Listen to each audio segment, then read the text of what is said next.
શું નામ તમારું? મારું નામ જીતુભાઈ.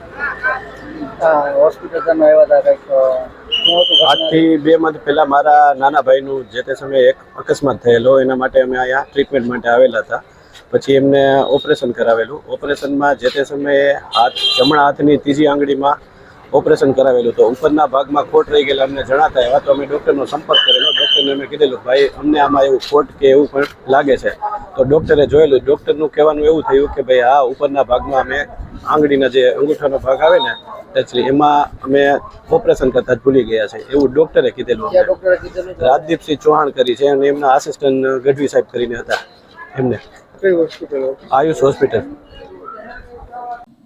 આપે જે વાત કરી તે અન્વયે હું જણાવું કે આપણા પ્રધાનમંત્રી શ્રી દ્વારા આજે PMJYની સ્કીમ અત્યારે અમલમાં છે.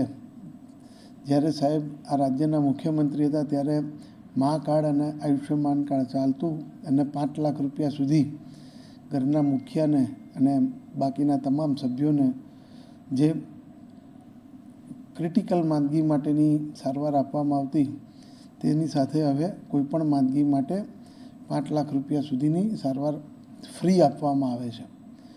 જ્યારે દેશના પ્રધાનમંત્રી દેશના ગરીબોની ચિંતા કરતા હોય અને ગરીબોને જ્યારે બીમારી આવે અને ઘર બહાર વેચવું ના પડે, પોતાની જમીન વેચવી ના પડે, કોઈકની પાસે હાથ ઉછીના ના લેવા પડે, અને એવા શુભાશયથી જો સ્કીમ ચાલતી હોય, અને એવા વખતે જો કોઈ પણ હોસ્પિટલવાળા એનો મિસયુઝ કરે અને ગરીબોની આ સ્કીમમાં જો પૈસા કમાવાની ખોટી રીતે દાનત રાખે, અને જ્યાં હું બેઠો હોઉં કલેક્ટર તરીકે, તે હું કોઈ પણ સંજોગોમાં નહીં ચલાવી લઉં.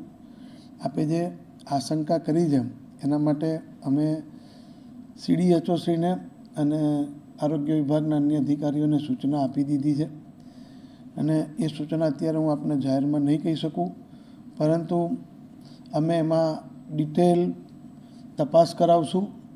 જો કોઈ ખોટા માણસોના નામે ઓપરેશન બતાવ્યા હશે કે કોઈ ખોટા માણસોને બતાવી અને એ પૈસા વગર ટ્રીટમેન્ટે લીધા હશે, તો કડકમાં કડક સજા કરવા માટેના અમે પ્રયત્ન કરશું. હાલ આમાંનું કોઈ બાબત હજી અમારી ધ્યાન પર આવેલી નથી, પણ આપ સૌએ જે બાબત અમને બતાવી છે એના અનુસંધાને તપાસની અમે કામગીરી શરૂ કરાવી દીધી છે. અને જો કોઈ ગરીબોને જે સરકારની સ્કીમ માટે ગરીબોની જે સરકારના ટેક્સના પૈસામાંથી ચૂકવણું કરવામાં આવે અને પોતે પૈસા કમાવા માટે કોઈ પણ હોસ્પિટલ કંઈ પણ ખોટું કરશે, તો એને અમે રાજ્ય સરકારના જે પણ કાયદા કાનૂન અને જે પણ સૂચનાઓ છે એનો કડકમાં કડક અમલ કરીશું અને કરાવશું. સાહેબ, 20,000 જેટલા ક્લેમ કરવામાં આવ્યા છે, અને તેમાં જે 43 કરોડ રૂપિયાનો જે કહી શકાય કે વીમો પકવવામાં આવ્યો છે, તેમાંથી 34 કરોડ રૂપિયા એટલે કે 13,000 જેટલી એપ્લિકેશન તો આયુષની જ છે. તો એક જ સાથે આટલો બધો ક્લેમ કરવામાં આવ્યો, કઈ રીતે કરવામાં આવ્યો, આમાં કઈ પ્રકારની પુષ્ટિ થઈ? આપે જે હોસ્પિટલનું નામ આપ્યું છે એમાં અમે અમારા CDHOશ્રીને સૂચના આપી છે કે એમાં કેટલા બેડની હોસ્પિટલ છે, કેટલા બેડમાંથી કેટલા PMJYના લાભાર્થીઓને એમાં આવેલા છે.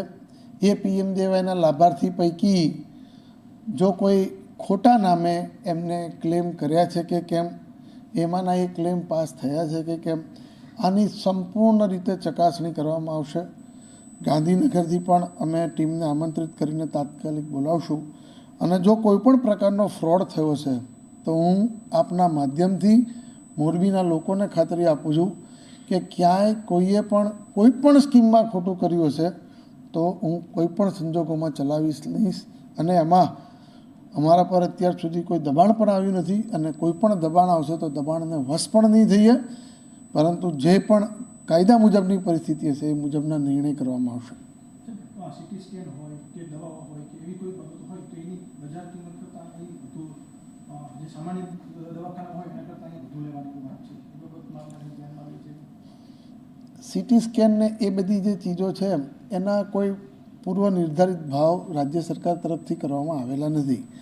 કદાચ ખૂબ સારી હોસ્પિટલ પ્રાઇવેટની હોય અને અન્ય કરતાં જો વધારે કિંમત લેતા હોય સારી સર્વિસ આપવાના અને ક્યાંક 2000 અને એ લોકો 2500 રૂપિયા ચાર્જ કરતા હોય કે ક્યાંક 100 હોય ને એ લોકો 150 રૂપિયા કરતા હોય, તો એ બાબતમાં રાજ્ય સરકાર તરફથી કોઈ નિયંત્રણ મૂકેલા નથી, પરંતુ સારી સગવડના નામે કદાચ લેતા હોય. પરંતુ જો દવાના ભાવમાં જે નક્કી કરેલા ભાવ જે એમને દવાની સ્ટ્રીપ ઉપર લખેલા હોય કે એનામાં જો વધારે ભાવ લીધા છે, તો અમે અમારા જે અમારા લાઇન ડિપાર્ટમેન્ટના જે અધિકારી છે એની પાસેથી અમારા ફૂડ એન્ડ ડ્રગ્સ અને અમારા જે કાનૂની નિયંત્રક જે અમારા છે એમના મારફતે જે પગલાં લેવાના થશે એ તમામ પગલાં પણ અમે કોઈ પણ હોસ્પિટલ હશે તો તેના વિરુદ્ધ ભરવામાં અમે કોઈ પણ પ્રકારની કસર નહીં રાખીએ. આગળની કેવી રીતે આપણે કાર્યવાહી કરશું? જો રૂટીનમાં આપણે એપ્રિલ 2023થી માર્ચ 2024 સુધી જે આપણે હોસ્પિટલની વાત કરો છો એમાં આપણે ક્લેમ 7,786 ક્લેમ 23થી 24 માર્ચ સુધી થયેલી હતી, અને એપ્રિલ 24થી નવેમ્બર 24 સુધી 3,607 ક્લેમ થયેલી હતી. એટલે રૂટીનમાં જે હોસ્પિટલ હોય જ્યાં પેશન્ટને સેવા મળતું હોય ત્યાં જતું હોય. કોઈ હોસ્પિટલમાં વધારે સેવા મળે તો પેશન્ટ ત્યાં વધારે જાય, જ્યાં સુવિધા હોય ત્યાં પેશન્ટ જતું હોય છે. એટલે આપણે જે છે કે આપણે જે વાત છે એમાં આપણે ટીમ બનાવીને તપાસ કરશું કે ખરેખર જે માણસો સેવા લીધેલી છે. એટલે આપણે જે જિલ્લા પંચાયતની ટીમ છે PMJYની એ અવારનવાર બધા હોસ્પિટલોની મુલાકાત લે છે અને એ લોકોને રૂટીન વિઝિટ દ્વારા તપાસ કરવામાં આવે છે. છતાં આપણે ટીમ બનાવીને તપાસ કરશું અને જે આમાં કાંઈ એવું લાગશે તો યોગ્ય કાર્યવાહી કરવામાં આવશે.